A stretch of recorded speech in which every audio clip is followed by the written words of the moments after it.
Hey, hi, hello. What's up? Welcome back to my channel. I forgot how awkward sit-down videos were. I couldn't tell you what's different with this instead of vlog style. Maybe it's just because I'm not holding you. Holding you is just so comfy. It's just so nice. Hey, hi, what's up? Welcome back to my channel. If you're new here, I'm Sarah Sutton. I'm an indie author of 11, soon to be 12 sweet romance books. The newest one is going to come out on May 2nd, probably. Cover reveals coming March 29th. Keep an eye out for that. How does my intro go? Hey, hi, hello, and welcome back to my channel. Or welcome if you're new.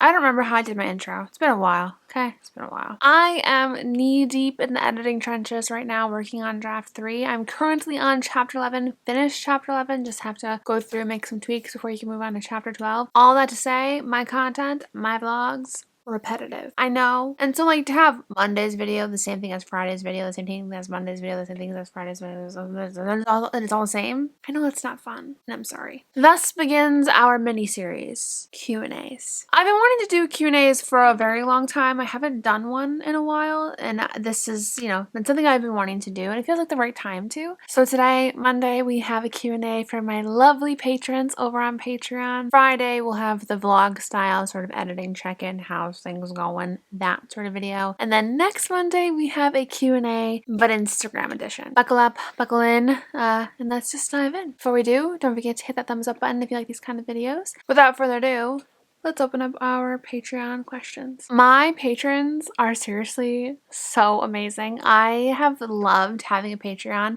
I think I opened it in 2021, if I'm remembering correctly, and it has been so much fun since then. We host bi-weekly, that's the right word, right? Live streams, brunch hours, where we just sit and just chat for an hour. We do bi-weekly writing sprints. It's just a really fun time. My shorts are giving me grief. So I want to say thank you to all the patrons over on Patreon. You guys are awesome, and thank you so much too to the ones who asked some questions. Jessica says, I have 3 questions. Sorry for asking so many questions. Curious to know. Don't be sorry. We love the questions. Question 1. When you first self-published, did you open a checking account or a business account? So when I first self-published, I actually started my own business. I formed an LLC. For that LLC, I actually ended up opening a checking account. So I had one account that all of my purchases and expenditures, all those things, income, all the stuff goes under. That way I didn't have to worry about keeping things separate from my actual personal checking account. I had a separate business checking account and a business savings account. Second question, where did you find your editor on? So I have found editors on a few places. My first editor that I ever used, I found on Reedsy. Reedsy is very expensive. There's a lot of editors that are on Instagram that I found, but I found my current editor. I think she was a friend first. We were friends first, and she started her editing business, and I was like, hey, I'd love to work with you. And I've worked with her ever since. I believe the first book she worked on with me was Christmas as We Know It. Could be wrong, but I've been working with her for so long, and it is a fantastic relationship. I think those are the only 2 places that I've checked for editors. Reedsy and Instagram. And last question, when to start talking to an accountant? Weeks or months before self-publishing your book? I started talking to my accountant a few months before because I set up my LLC with my accountant. You don't have to go through somebody, but I just am so vastly unknowledgeable about that sort of thing. So I was like, I'm just gonna ask my accountant if they know what's up, if they know how to do this, and they did. So I set up the LLC through them. That was a few months before. Is there a reason why you would have to talk to them before publishing a book? I don't think. Correct me if I'm wrong in the comments, but I don't think you have to talk to your accountant before you publish a book. I personally did just because I had the business to set up. Because otherwise, I'm trying to think back, and I don't think I talked to my accountant in the beginning until it was tax time. I don't think I notified them of anything about books publishing or not. However, I will say talk to your accountant if you're beginning to make some decent money selling books, and make sure you are filing quarterly taxes. Otherwise, you will get hit with a $10,000 tax payment come tax season. It has happened to me.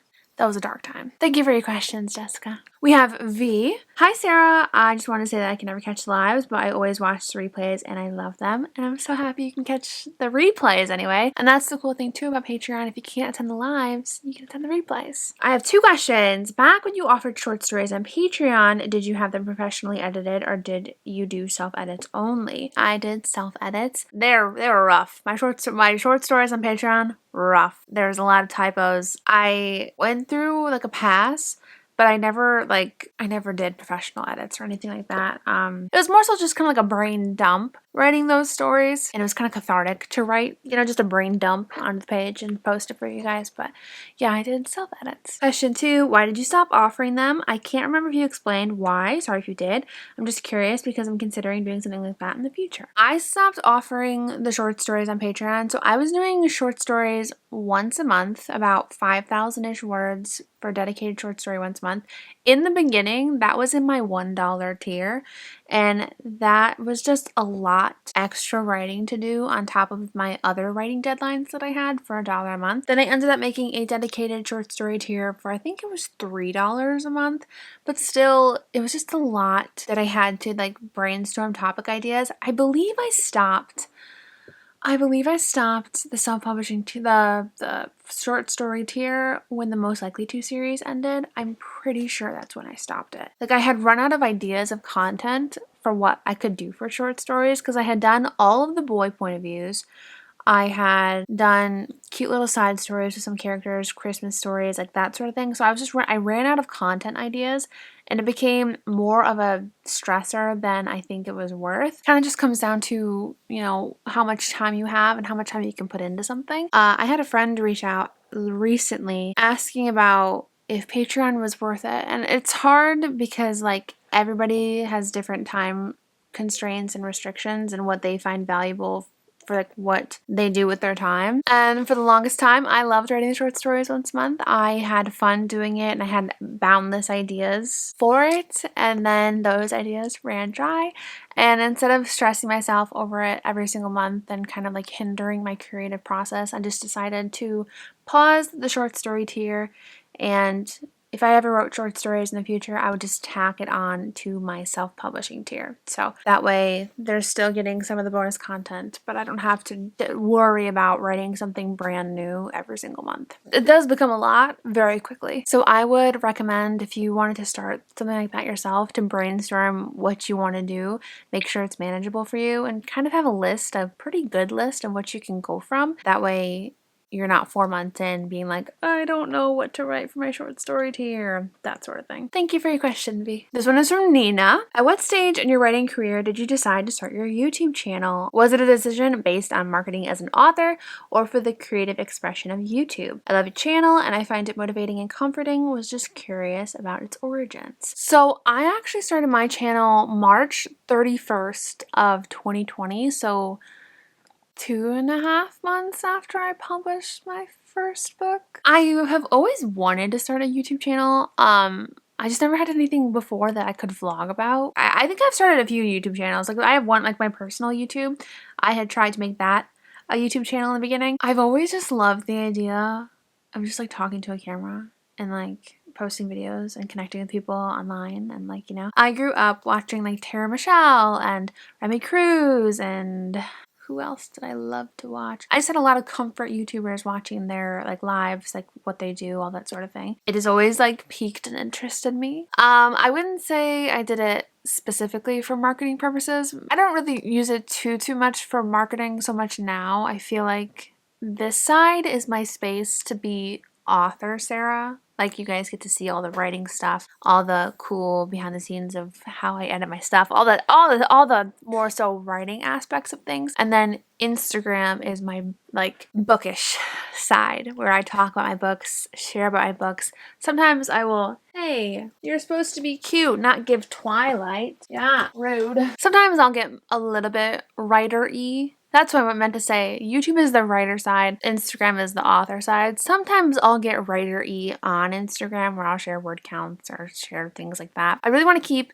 my Instagram more so specific books focused. Like I said, I don't really know how I got off that tangent. Just because I was saying like I don't use this platform for marketing so much. Not to say that I'm not going to tell you when I have a book coming out, or I'm not going to say, hey, pre-order links in the description, because I do that. And I will do that. But I don't think that was ever my intention with starting a YouTube channel. Yeah. Thank you for your question, Nina. SR Susanna asks, hi Sarah, or says, hi Sarah. Like a few others I noticed, I rewatched some of your older videos. Do you ever plan to make updated versions of them, specifically the more helpful sit-down vlogs you did? I clarified too, and I asked more of like, if you meant more of the how-to style of videos, and they said yes. So I do have plans for some. Like, I want to do an updated, like, how I outline. I've talked about it a lot here and there in vlogs, but some people might have missed it. But I do plan on making an outlining series when I start my new series and how I outline updated. I also plan to make a video about how I set up my notebook when I start a new notebook, because when I start a new series, I plan to start a new notebook. I also plan to make a video about how I use Pro Writing Aid and how I edit my draft 3. So I do have plans for that style of content. I do not have plans for like how to use BookFunnel or how to use Vellum or how to market books or things like that. Going into my channel, I actually never wanted to be a YouTuber who did how-to videos. I did them here and there in the beginning because they just performed really well. The how-to videos kind of helps you find an audience because people are searching for that kind of content. They like you, they'll stick around. Those kinds of videos are good when you're just starting out because it just kind of helps you find your people. However, I never really wanted to be a teacher. I never wanted to instruct anybody on how to do something. You have a lot of responsibility when you're doing how-to videos, when you're saying this is how you do it. Trust me. And to me, that's a lot of stress. I don't like the sort of anxiety behind, this is how you do it. This is the correct way. This is the way. You know what I mean? That's never been something I've wanted to do. I have done a few videos like that. How to use BookFunnel, how... I'm blanking on some of the other ones. YouTube marketing, Instagram marketing. I feel like I did videos like that way back in the day. I just don't think I am knowledgeable enough on topics to instruct other people how to do them. I more so enjoy how I outline, how I set up my notebook, how I use Pro Writing Aid, not this is how you should do this. Does that make any sense? I feel like there are a lot of awesome creators who have great how-to videos that they kind of cover the basis for me. I don't need to be adding my opinion to things. Do you know what I mean? Especially because, like, I don't know enough to tell you what to do. It kind of just gives me the heebie-jeebies thinking about it. Like, so I have a few video ideas on the how-to sort of style of things, but I don't foresee myself ever kind of like becoming a creator like that. I'm definitely more cozy, chill vlog vibes. But thank you for your question. Renee asked question, how do you personally market and how do you do your editing? What program? Kind of branching off of that, like I said, I do plan on doing a video about how I use Pro Writing Aid and how I edit my draft 3. It's a lot to try and just answer it here, but I use Word. I use Microsoft Word, and if I ever do anything outside of Word, it's only in Pro Writing Aid. I don't really use any other program or software to edit. Keep an eye out for when I do my editing video series because it's coming. It's coming. I just gotta figure out a good time to do it. And since I am knee deep in edits right now, I really need to hit the ground running with finishing those, and then I can sit down, accurately go over how I did everything. As for the question, how do you personally market? I've talked about it a few times, especially on Patreon, but I think sometimes we look at marketing like a bigger beast than it is. What is the right way to market? What is the right way to market? And I don't think there is a right way. I don't think there is a wrong way. It is very author by author basis, but I guess how I personally market is I post to Instagram, I post to Facebook, I post to TikTok, I post my book everywhere. I talk about it, I share quotes, I share snippets, trying to get the word out as much as possible by sharing those kinds of contents. I also have a few Facebook ads, and I've tried with Amazon ads. I have not found success, but I have a few Facebook ads, so that's my paid marketing I do. Otherwise, I don't do anything else. That is my extent of marketing, just posting on social medias, talking about it on social media. I'm trying to think, I don't think that there's anything else that I do to market my books. That's really what it is. I feel like, I don't know, I get the question a lot, like, how should I market? How should I do this? But talking about your book in any capacity online where people can see it is marketing. It's not something that is too complicated. It can be hard to find like how you personally like to market. If you're not somebody who enjoys posting on TikTok, maybe you're somebody who enjoys posting on Instagram. You just kind of have to trial and error things and figure out what sort of marketing works best for you. What works best for me is posting about my books, talking about them, yapping about them all day long, and hoping at some point I will find my readers. Thank you for your question. Taylor asks, what was your I can really do this moment as an author? I know from some of your old content you worked part-time for a while while publishing, but at what point did you feel like this was a viable full-time career path? What was that decision like for you? So if anybody didn't know, I did have a part-time job until August of 2022. But I did my 2 weeks, August 2022, and since then I've been full-time. I always struggled with the deep-rooted desire to quit my job so long before that. So much. I wanted to quit my job so much. I think probably after Out of My League, probably. I wanted to quit my job, and I ended up quitting my job I think just before Teaching the Teacher's Pet? No. Yes, just before Teaching the Teacher's Pet came out. I feel like my I can really do this moment came when I had 3 good months back to back. I had a few TikToks go viral, a few Instagram reels go viral at the same time. So like I had a big boost of readership for kind of like 3 months straight. May was a good month, June was a great month, and July was a good month. I was able to put a lot of money in a savings account and felt confident in having that to back me up. Going into a new book series that I was confident in, you know what I mean? And I really wanted to be able to release them all close together. I had big plans for this series, and I was like, you know what? I have a lot of money saved up.